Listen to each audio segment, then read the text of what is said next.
What if the single greatest predictor of your success, your health, and even your lifespan wasn't your talent or your work ethic, but a piece of paper? That's the shocking argument from New York Times columnist David Brooks. He says that for the last 40 years, America's university-educated class has built a new social order that quietly funnels wealth, status, and even extra years of life to themselves. This isn't the classic story of the 1% versus everyone else. This is the story of a diploma divide that has split the country in two, leaving half the population feeling betrayed, invisible, and robbed of their dignity. How did they create this hidden caste system? And is there any way to tear it down?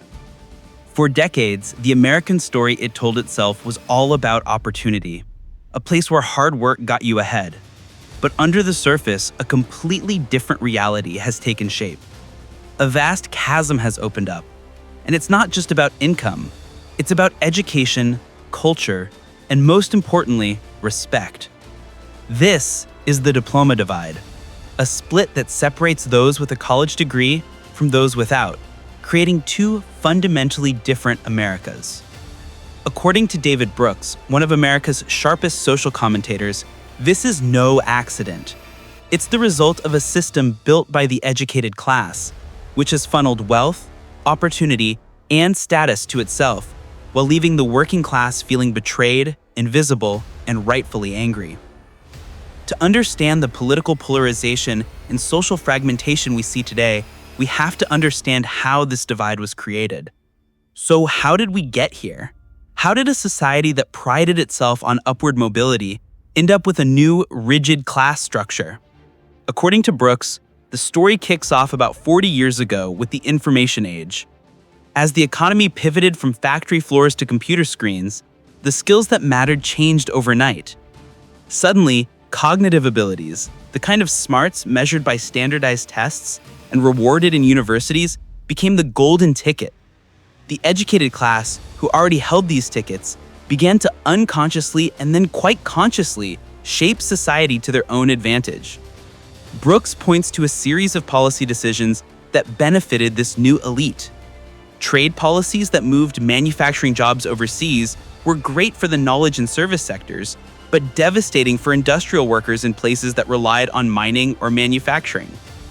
Even well-intentioned environmental policies were often designed by urban elites with little thought for their impact on working-class jobs in places that relied on mining or manufacturing.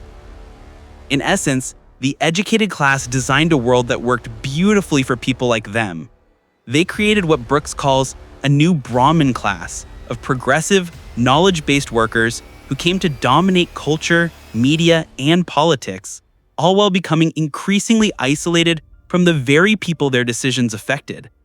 This separation wasn't just about ideas, it was physical.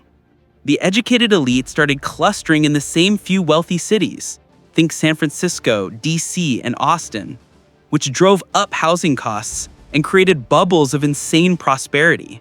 They married each other, socialized with each other, and crucially invested staggering resources to make sure their own kids would inherit their status. This is where the system becomes what Brooks calls inherited meritocracy. To illustrate the head start this gives their kids, Brooks points to a shocking statistic. By 8th grade, children of the most affluent families are often performing 4 grade levels ahead. By the time college applications roll around, the children of the elite have resumes packed with the right experiences and the cultural capital to navigate the admissions process. One landmark 2017 study found that many top universities in the US have more students from the top 1% of the income ladder than from the entire bottom 60%. It's a closed loop, a caste system masquerading as a fair race. The big justification for this whole system is meritocracy, the idea that success is all about talent and effort. But Brooks argues this is the system's greatest myth. Our modern meritocracy isn't really measuring overall merit. It's measuring one very specific, narrow kind of intelligence, book smarts. We've taken the ability to do well in a classroom and decided that's the ultimate measure of a person's worth. But think about it. Brooks points out that the skills for success in school are often the opposite of the skills for success in life. The connection between good grades and actual job performance is surprisingly weak, practically zero in his words. School is individualistic, you're graded on your own work, but life is about collaboration. School rewards following the syllabus and pleasing the teacher, but life demands initiative and creativity. Our system is obsessed with what's easy to measure, test scores, GPAs, while ignoring the crucial non-cognitive skills like curiosity, humility, and social intelligence. But the most devastating part of this divide isn't just about money. If it was, the fixes might be simpler. The real aha moment in Brooks's analysis is his argument that this is, at its core, a crisis of respect. Over 40 years, the educated class didn't just get more wealth and power, they also took all the social status, and they started looking down on people who were less educated. A culture of condescension took root. The working class wasn't just left behind economically, they were made to feel invisible, stupid, and backward. Their values were mocked, their patriotism was seen as provincial, and their way of life was treated as something to be overcome, not respected. This led to a profound sense of betrayal among the working class. When you tell half the country that their contributions don't matter, you create a deep and explosive resentment. As Brooks powerfully states, there is no economic solution to a crisis of respect.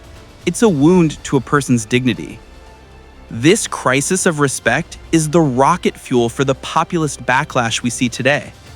When a huge part of the country feels like the elite not only rig the game, but also despises them, of course they're going to want to burn the whole thing down. And this isn't just a political theory. The consequences are life and death. The statistics are damning. On average, people from college-educated families live about 8 to 9 years longer than people from high school-educated homes. They're also dramatically less likely to die from opioid addiction. We have unintentionally created two Americas, where the class you're born into increasingly determines not just your income, but your health, your family's stability, and your very lifespan. The diploma divide isn't just an abstract trend, it's a story of social collapse and despair for millions. So what's the cure? Brooks is clear that simple policy fixes won't cut it. The problem isn't just policy, it's a cultural disease. His main proposal is pretty radical. We have to change how we define merit. He argues that elite institutions from colleges to companies need to stop obsessing over narrow academic intelligence. They need to actively look for and reward the skills that actually build a good life and a healthy society. Things like social intelligence, humility, curiosity, and being a good teammate. This would mean a fundamental overhaul of how we measure potential, moving beyond the test scores and GPAs that helped create our current caste system. But is that really enough? Critics argue that in a country with this much inequality, the very idea of a true meritocracy might just be a fantasy. Without fixing the deep economic problems that give the wealthy a head start, simply changing the definition of merit might just feel like rearranging deck chairs on a sinking ship. But for Brooks, the first step has to be cultural. It starts with restoring contact and, most importantly, respect between the classes. It's about recognizing the dignity of all work and all people, not just those with a diploma. David Brooks paints a pretty grim picture. It's the story of how an educated elite, chasing a narrow idea of success, accidentally broke a country in two. The problem isn't just that the system is unfair, it's that it devalues the character, skills, and dignity of half the population. The way forward isn't easy. It's going to take more than a few new laws. It requires a moral and cultural gut check. We have to ask ourselves, what do we actually value? Is it the resume virtues of prestige and intellect, or the eulogy virtues of character and community? The answer will decide if we can ever hope to bridge this divide. If this gave you something to chew on, hit that like button and subscribe for more explorations into the ideas shaping our world. We really want to hear from you. Do you see this diploma divide in your own community? And what do you think is the first step to fixing it? Let us know in the comments below.